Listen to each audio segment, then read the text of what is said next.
Meus irmãos, a paz do Senhor Jesus, a paz de Deus, espero que vocês estejam bem.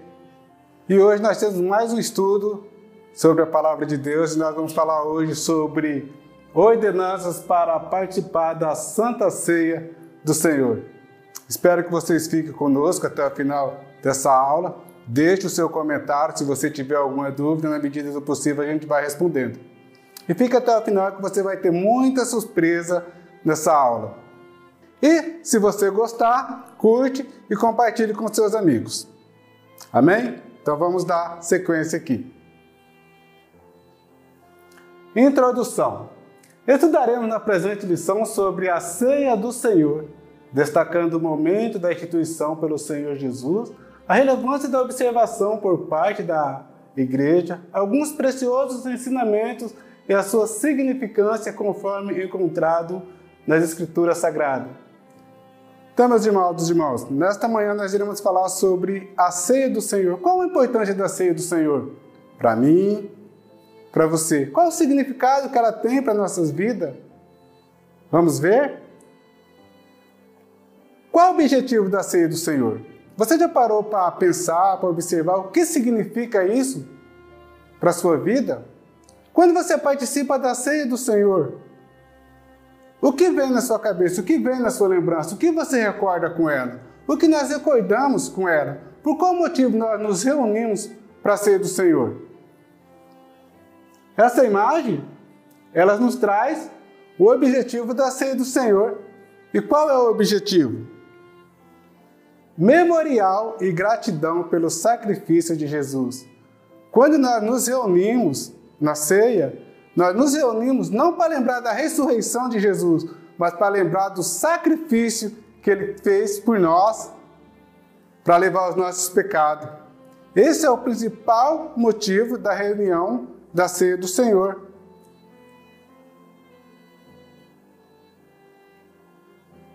Os direcionamentos da Ceia do Senhor. Paulo nos dá uma aula de como podemos participar da Ceia do Senhor sem ignorar os seus envolvimentos e as suas implicações. Ele diz que recebeu do Senhor e passa a nos ensinar. A Ceia do Senhor serve para edificação, exortação e consolação. A Ceia do Senhor serve para edificação, exortação e consolação. Edificação. A Ceia do Senhor, ela confirma a nossa relação com Cristo. E quando começou a nossa relação com Cristo? Nós aprendemos isso no estudo passado. Quando nós cremos e quando nós somos batizados, que nós nascemos com uma nova criatura, nós estamos começando uma relação com Cristo. E cada vez que nós participamos da ceia, nós estamos confirmando a nossa relação com o Senhor. Então a ceia é uma edificação, ela confirma a nossa relação com Cristo. Ela também é renovação e fortalecimento de viver uma vida de gratidão e de obediência a Cristo. Renovação do nosso amor e comunhão por nossos irmãos na fé. Irmãos, a ceia é um momento de comunhão. É o momento que nós nos reunimos para lembrar do sacrifício de Cristo. Então, é um momento de comunhão entre os irmãos também. Isso é edificação.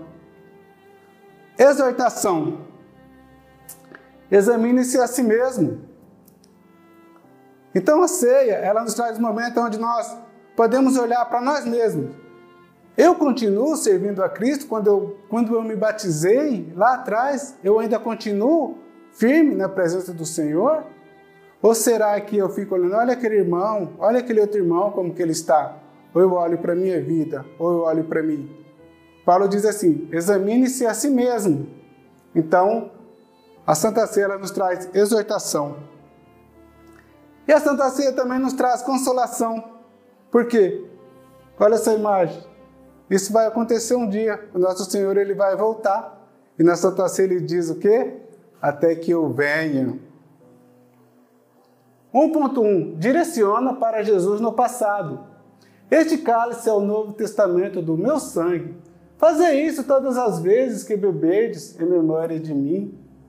Ou que seja, Jesus está dizendo, tenha memória, lembra do sacrifício que eu fiz para vocês, recorde-se do que eu fiz por vocês. Santa Ceia, recordação do que Jesus fez por nós, do sacrifício que Jesus fez por nós. Direciona para Jesus no passado. A Santa Ceia é isso.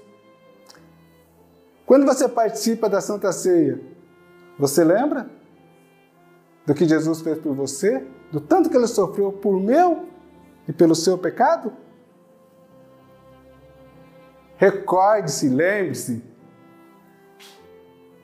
Foi por você que Jesus passou por tudo isso.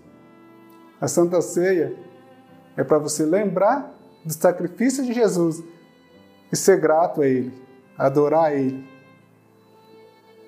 Direciona para Jesus no passado. 1 Coríntios 11, 24. Agradeceu a Deus, partiu e disse, este é o meu corpo, que é entregue por vocês.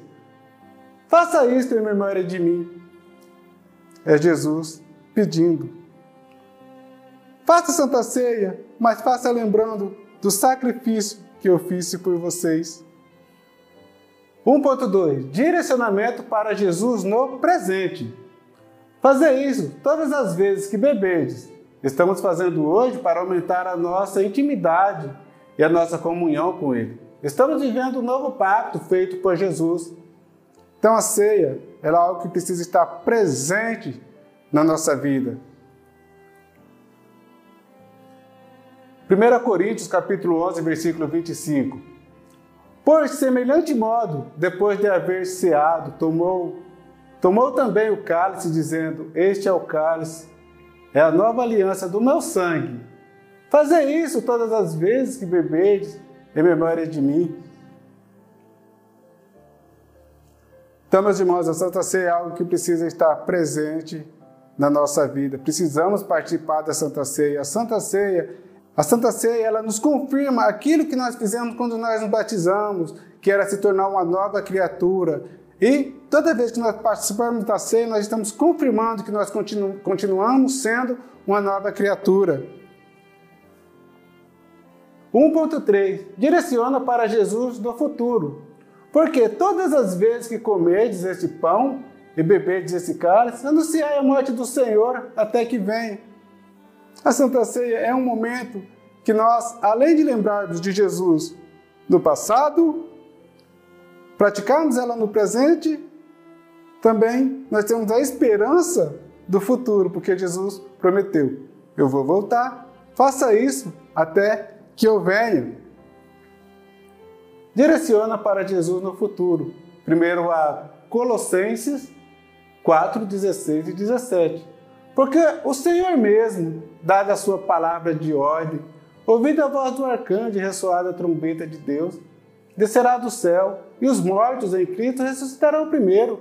Depois nós, os que ficarmos vivos, os que ficarmos, seremos arrebatados juntamente com Ele entre as nuvens, para encontrar com o Senhor nos ares, e assim estaremos para sempre com o Senhor. É a nossa esperança. E qual é a nossa esperança? É a volta do Senhor Jesus, que um dia se sacrificou por nós, pediu para que nós continuássemos lembrando dele, num ato de comunhão, que é a Santa Ceia, até que ele voltasse. E essa é a nossa esperança, que um dia o Senhor vai voltar e vai arrebatar cada um de nós. O lenço de Jesus. Dê uma examinada nessa imagem. Quantos elementos a gente consegue ver nessa imagem? Nós temos a cama de pedra, onde Jesus deitou, ou esteve deitado, sepultado. Temos um lençol, o lençol amarrado. E temos também um lenço. Vocês conseguem ver esse lenço? Observa bem. Estão vendo? Vamos ver mais? João capítulo 20, versículos 6 e 7. Então, Simão Pedro, seguindo, chegou e entrou no sepulcro. E ele viu os lençóis, E o lenço que estivera sobre a cabeça de Jesus, e que não estava com os lençóis, mas deixado no lugar à parte. A pergunta: por que João deu ênfase nesse silêncio que estava num cantinho à parte? O que João estava querendo dizer com isso? Vamos entender? Simão Pedro entendeu perfeitamente o que Jesus estava dizendo. Porque naquela época, os empregados, quando preparavam a mesa de jantar ou do almoço para os seus patrões, ele também deixava uma toalhinha, um lenço em cima da mesa, dobrada. Se o patrão, por algum motivo, precisasse sair da mesa e aquela toalhinha continuasse dobrada, os empregados não poderiam mexer na mesa, porque o patrão estava dizendo: eu voltarei para continuar a minha refeição. Caso o patrão pegasse aquela toalhinha e enrolasse ela e deixasse em cima da mesa, o patrão estaria dizendo: eu terminei minha refeição, pode recolher a comida.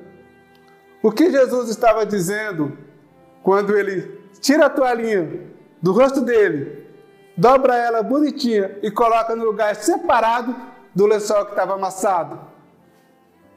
Jesus estava dizendo: eu voltarei, eu vou voltar. E Simão Pedro entendeu isso perfeitamente. Irmãos, Jesus vai voltar. Ele vai voltar para levar eu e você, se nós estivermos firmes na presença do Senhor. Amém? A importância da ceia para o cristão. A ceia do Senhor é algo sagrado, de que não se pode participar com irreverência. É preciso ter cuidado para evitar sempre a indiferença, falta de conhecimento do seu real significado, da boa consciência dos pecados cometidos, que precisa de perdão. Mas a ceia, ela é muito importante. É algo espiritual, é algo que a gente precisa valorizar muito, e com o nosso coração puro, com o nosso coração limpo. E ela é muito importante para a nossa vida espiritual. Ela é a continuação daquilo que nós fizemos quando nós nos batizamos, quando nós descemos as águas batismais. A importância da ceia para o cristão. 1 Coríntios, capítulo 11, versículo 17, diz assim: mas nisso que agora prescrevo, não posso elogiá-los, porque vocês se reúnem não para melhor, e sim para pior. O apóstolo Paulo estava muito triste com o povo de Coríntios. Ele estava muito triste. Ele teve que escrever para o pessoal. Foi melhor: olha, eu estou triste com vocês, porque vocês não estão fazendo a ceia de forma correta. Por quê? A ceia de Coríntios. Reuniam-se divididos em torno da mesa do Senhor. Os coríntios, eles não tinham assim uma comunhão.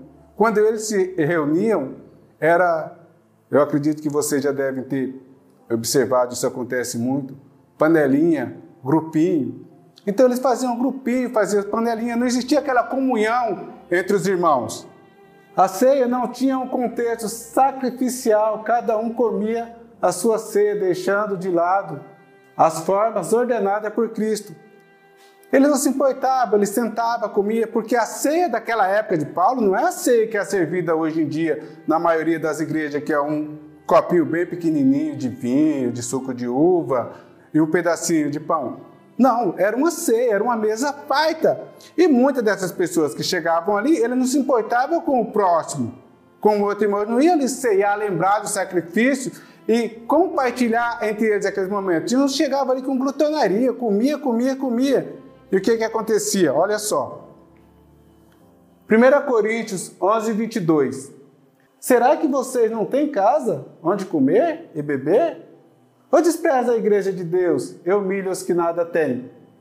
Que lhes direi? Eu os elogiarei por isso? Certamente não. O que Paulo quis dizer quando ele diz assim? Será que vocês não têm casa onde comer? O que Paulo estava dizendo com isso? Que as pessoas iam lá e usavam de glutonaria. E fazia o quê? Deixava outras pessoas com fome. O 2.1. A importância de examinar-se a si mesmo. A chamada é para nos examinarmos e não os outros. Fazer um autoexame, fazer uma análise minuciosa, fazer uma introspecção.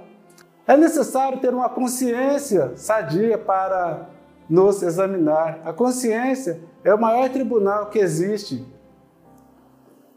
Examine-se a si mesmo. A importância de nós nos examinarmos. Esse exame é um exame rigoroso, profundo, íntimo e sincero do nosso viver em relação a Deus. Isso é diário. Irmãos, quando você chega na ceia, que o pastor, a pessoa que está ali fazendo a leitura, e diz examine-se a si mesmo, o exame não é nesse momento. O exame ele é diário, é todos os dias. Quando você levantar de manhã cedo, ou eu levantar de manhã cedo, quando nós nos levantarmos de manhã cedo, que nós dobrarmos no nosso joelho para orar ao Senhor, faça o exame. É esse momento que nós fazemos o exame. Senhor, eu estou te servindo, eu estou andando corretamente, eu estou fazendo aquilo que eu prometi quando eu fui batizado. À noite, a hora de você deitar, Senhor, o meu dia hoje, eu errei, eu fiz alguma coisa de errado. Examine você mesmo. O 2.2, a importância de julgar a si mesmo. A chamada é para julgar a nós mesmos e não os outros. Não espere ser julgado por ninguém, se antecipe, peça perdão, lute para melhorar você e não achar defeito nos outros.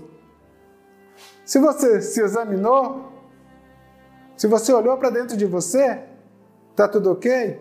Beleza, não está tudo ok? Então você julgue você mesmo. Cuidado para não julgar os outros. Olhe para dentro de você e julga você mesmo. Consertar o altar. Julgue você mesmo. 1 Reis 18:30. Então Elias disse ao povo, vem aqui. Todos se reuniram em volta dele enquanto ele consertava o altar do Senhor que havia sido derrubado. Nesse capítulo, aqui nessa passagem, Elias estava desafiando os profetas de Baal. Elias chegou para fazer o sacrifício. Você já deve ter ouvido essa história, ou já deve ter ouvido hinos. Elias consertou o altar antes de orar, mandou que jogasse água para a lenha molhar. Acredito que você já ouviu esse hino, né? Essa passagem aqui. E Elias, quando ele chegou para oferecer o sacrifício, o altar estava o quê? Danificado. Ele examinou o altar, ele olhou o altar, poxa, o altar está danificado. E agora? Aí ele julgou. Eu vou consertar o altar, eu vou arrumar o altar. Aí ele ofereceu o sacrifício. Mas isso é a nossa vida para participar da ceia. Olha para você mesmo. Está em falha? Julgue. Precisa melhorar? Melhore. 1 Coríntios 3:16. Vocês não entendem quem são o templo de Deus e que o Espírito de Deus habita em vós?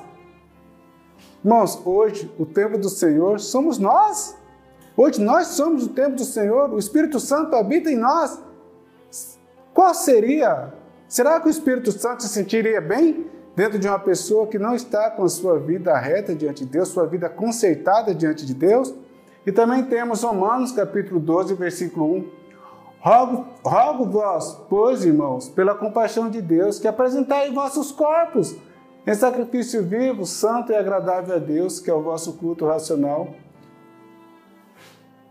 Irmãos, hoje o sacrifício somos nós, e é um sacrifício consciente. Examine você mesmo, julga você mesmo e se conserte. É isso que está falando aqui em Romanos 12:1. Rogo-vos, pois, irmãos, pela compaixão de Deus, que apresenteis os vossos corpos em sacrifício vivo, santo e agradável a Deus, que é o vosso culto racional. Meus irmãos, examine-se a si mesmo e julgue-se a si mesmo. Não deixe que as pessoas façam isso com você. O 2.3, a importância de corrigir a si mesmo. A chamada é para consertar a nós mesmos e não os outros. Não espere ficar fraco, doente ou morrer espiritualmente. Tome a decisão ainda hoje. A causa de muitas enfermidades entre os cristãos recai sobre a falta de se corrigir, porque são conhecedores da verdade. Vamos ver a importância de corrigir a si mesmo. Muitos fracos. Fraco, não somente fisicamente, mas também moralmente, mentalmente, espiritualmente. Levar uma vida de qualquer jeito na presença de Deus nos deixa fraco? Com certeza. E essa fraqueza, ela não é somente física. Ela é moral, ela é mental e ela é espiritual. Uma pessoa que está firme na presença do Senhor e ele começa a manquejar na presença do Senhor. Ele começa a ficar fraco moralmente. Ele pode se envolver com bebedeira, ele pode se envolver com álcool, e ele pode se envolver com prostituição, ou estar em festa que ele não deveria estar. Por quê? Porque ele enfraqueceu moralmente. E o que isso pode trazer para ele? Vamos ver. Muitos doentes. Doenças físicas, morais, espiritual. Mas uma pessoa que não participa da ceia, que ele fica fraco moralmente, ele pode ter uma doença física? Uma pessoa que está na igreja, que não bebe, que não fuma, que não está envolvido na prostituição, ele vai ter uma vida mais saudável, correto?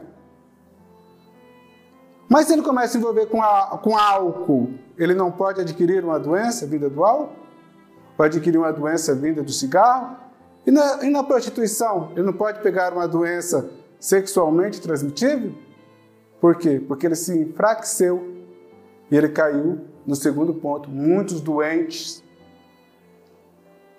E quando a pessoa fica doente, o que ocorre com ele? Muitos que dormem.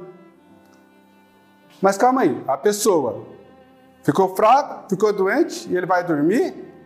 Não, não é isso que Paulo estava querendo dizer com a palavra dormir. A palavra dormir, ela é um eufemismo para a morte física e espiritual. Mas, Valdir, o que é eufemismo? Eufemismo é quando a gente vai dar uma palavra dura ou quando a gente precisa dar uma notícia e aquela notícia ela é muito dura. Aí o que a gente faz? A gente usa umas palavras mais brandas, mais leves, para não causar tanto impacto. Então, Paulo poderia te dizer, olha, há muitos fracos, muitos doentes e muitos que morrem. Mas ele diz, olha, há muitos fracos, muitos doentes e muitos que dormem.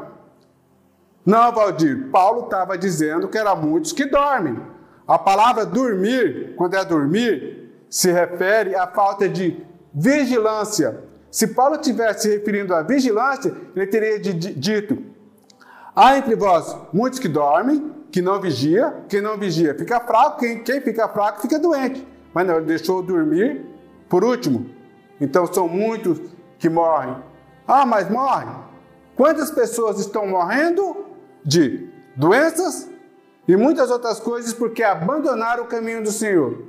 Muitas vezes de homicídio, porque está onde não deveria estar. Festa que ele não frequentava, que ele passou a frequentar depois que ele saiu do caminho do Senhor. Quantas pessoas? Eu acredito que você deve conhecer alguma. Ponto 3. A relevância da ceia para a igreja.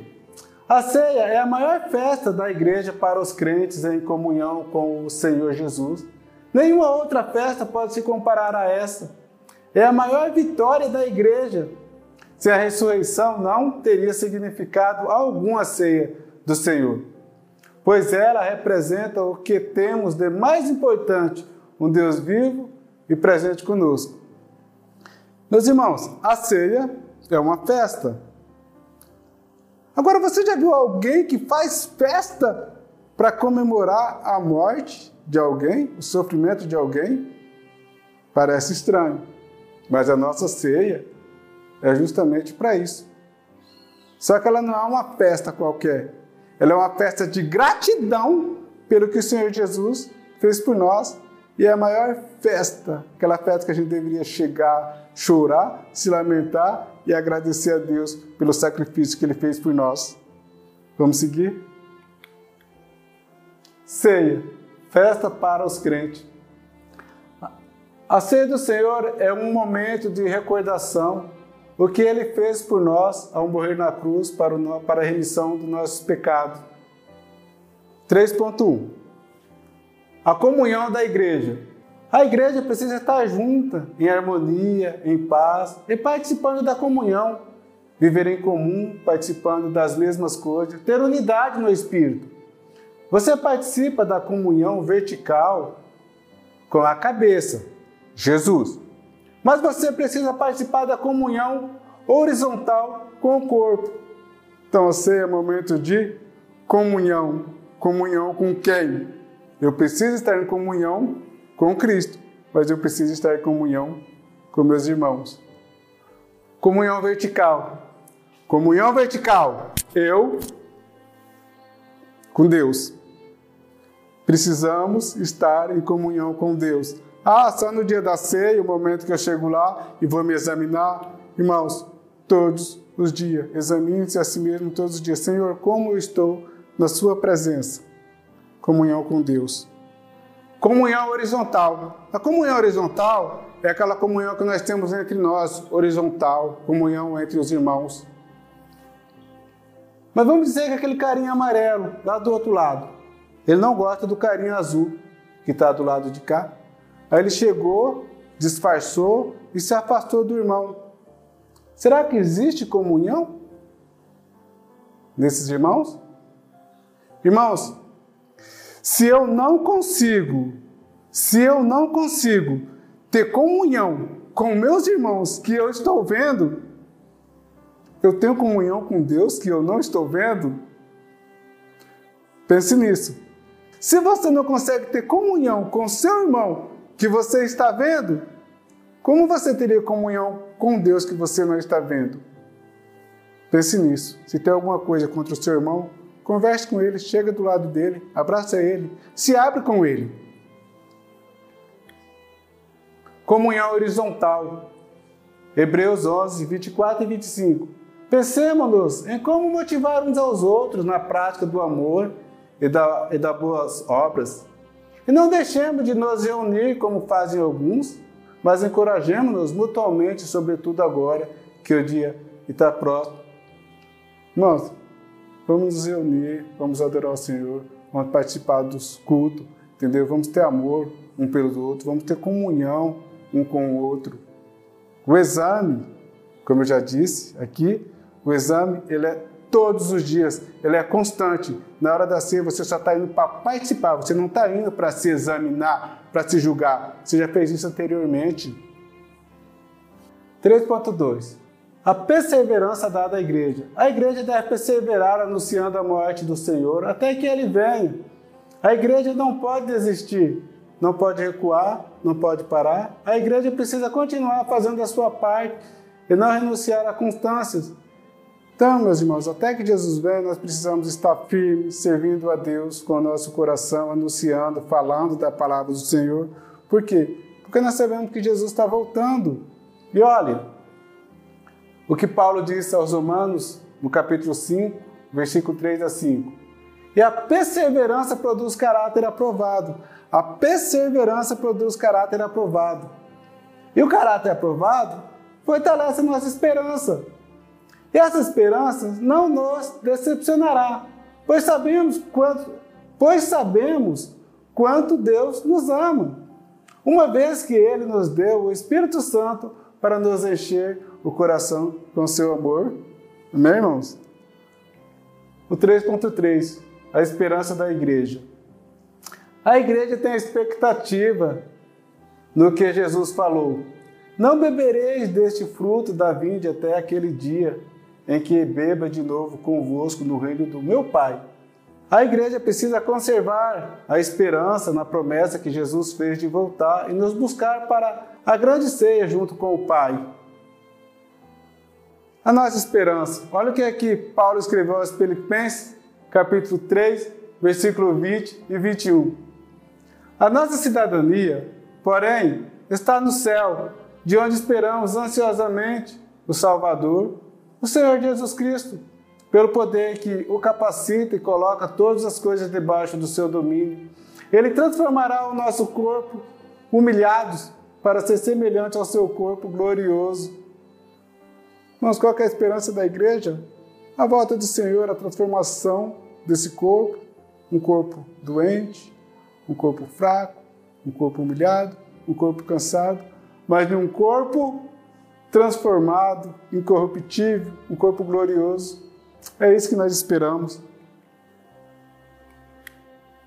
E, concluindo, Meus irmãos, Paulo, ele nos ensinou a forma correta de praticar a ceia, o passo a passo da ceia, o que nós devemos fazer para praticar a ceia. Só que cabe a mim e cabe a você se examinar, se julgar e se consertar. Cabe a mim e cabe a você. Pense nisso. Não participe da ceia de qualquer jeito, porque isso pode ter um preço muito caro. Podemos ficar fracos, podemos ficar doentes e podemos morrer. E por que o Senhor faz isso conosco? A Bíblia diz que Ele está nos julgando para que nós não sejamos condenados. Quando passamos por isso, o Senhor não está nos condenando, mas Ele está nos julgando para que nós não sejamos condenados. Pense nisso, meu irmão. Examine-se a si mesmo, julgue-se a si mesmo e se conserte. Amém?